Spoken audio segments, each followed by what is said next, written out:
말씀 로마서 7장 21절에서 25절입니다. 로마서 7장 21절에서 25절 말씀 한 목소리로 읽겠습니다. 그러므로 내가 한 법을 깨달았노니 곧 선을 행하기 원하는 나에게 악이 함께 있는 것이로다. 내 속사람으로는 하나님의 법을 즐거워하되 내 지체 속에서 한 다른 법이 내 마음의 법과 싸워 내 지체 속에 있는 죄의 법으로 나를 사로잡는 것을 보는도다. 오호라, 나는 곤고한 사람이로다. 이 사망의 몸에서 누가 나를 건져내랴. 우리 주 예수 그리스도로 말미암아 하나님께 감사하리로다. 그런즉 내 자신이 마음으로는 하나님의 법을, 육신으로는 죄의 법을 섬기노라. 아멘. 본문에 계시된 주님은 어떤 분이십니까? 감사로 승리케 하시는 분이십니다. 로마서의 가장 중요한 대목이 끝나가고 있습니다. 로마서의 핵심은 이신칭의, 믿음으로 말미암아 의롭다 하신 은혜를 강조하는 것이죠. 이신칭의에 대하여 잘못된 두 가지 반응이 있습니다. 그러면 율법은 필요 없는 것이냐? 율법 폐기론자, 구원파 같은 것이죠. 또 반면에는 왜 율법이 필요 없냐? 율법은 중요하다. 율법주의자들의, 율법 지상론주의자들의 반론일 것입니다. 그것에 대하여 바울은 계속해서 아니다, 율법은 선하다. 우리 속에 죄가 문제다. 율법 폐기론자들에게는 그렇게 강조했고, 율법을 강조하는 사람들에게는 율법은 선한 것이지만 율법을 지킬 능력이 우리에게는 있다 없다? 없습니다. 율법을 지킬 능력이 전혀 없습니다. 왜냐하면 내 속에 죄가 그 하나님의 말씀대로 살 수 있는 능력을 상실케 했기 때문입니다. 전적 부패했죠. 우리는 무능합니다. 그래서 오늘 본문에서는 그 율법으로 인한 깨달음, 내 속에 죄가 있음을 확신하게 되는 것이죠. 죄에게 팔려 죄의 종이 되었고, 또 선한 것은 알겠지만 행할 능력이 없음을 보는 것이죠. 그래서 오늘 본문에서 24절, 오호라, 나는 곤고한 사람이로다. 왜 곤고하죠? 두 법이 싸우기 때문입니다. 내 속에 하나님의 법을 즐거워하는 한 본성이 있는가 하면, 또 하나는 내 지체 속에 죄의 법이 강력하게 작용해서 하나님의 뜻을 알지만 그 뜻대로 살지 못하는 연약함에 매이게 되는 것입니다. 오호라, 나는 곤고한 사람이로다. 이 곤고한 사람, 곤고하다는 말은 직역하면 비참한 사람이라는 뜻입니다. 나는 참 비참한 사람이다 라는 것이죠. 그러면 이것은 절망으로 끝난다는 얘기인가? 그렇지만은 않습니다. 물론 전에는 그랬어요. 죄와 허물로 죽었던 우리는 비참한 존재입니다. 죄에게 팔려 죄의 종 노릇하며 사망으로 끝나기 때문이죠.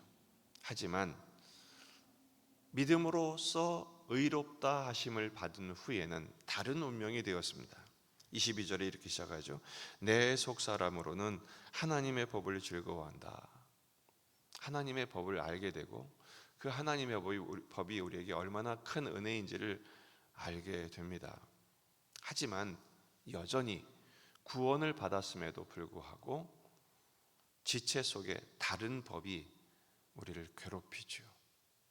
죄의 법에 사로잡히는 현상에 시달리게 됩니다. 그래서 자꾸 육신의 정욕, 안목의 정욕, 이 생의 자랑이 우리의 발목을 잡습니다. 그래서 주님은 우리에게 구원을 이루라고, 이 땅에서 이미 구원을 받았지만 구원을 또한 이루어야 할 단계, 성화의 단계가 필요함을 말씀하고 계신 것입니다. 믿음 전과 믿음 후에는 차이가 없는 것인가? 극명하게 차이가 있죠. 믿음 전에는 필패, 절대 이길 수 없습니다. 우리는 죄의 법을 이길 수 없습니다. 내 속의 죄가 워낙 강력하기 때문에, 율법이 그 죄를 드러나게 하기 때문에 우리는 그 죄를 이길 수 없습니다. 그러나 믿음을 가진 후에는 옛사람의 잔재한 죄 때문에 그 죄의 영향력을 우리 안에 계속 작용하게 되므로 우리는 고통 속에 있지만, 그러나 중요한 것, 감사로 결실케 하신다는 것입니다. 25절, 로마서의 가장 놀라운 반전이죠. 우리 주 예수 그리스도로 말미암아 하나님께 감사하리로다. 바로 이것입니다. 우리 인생은 감사로 끝나는 인생입니다.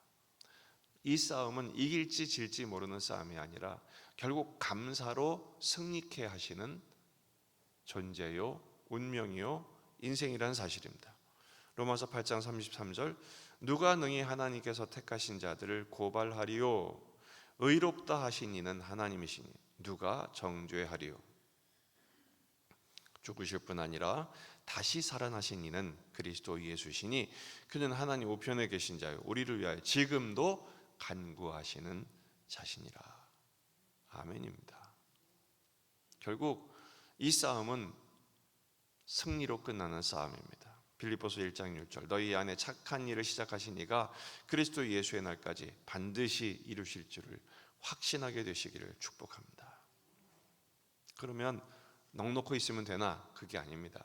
영적인 싸움을 담대함으로 수행하는 것입니다.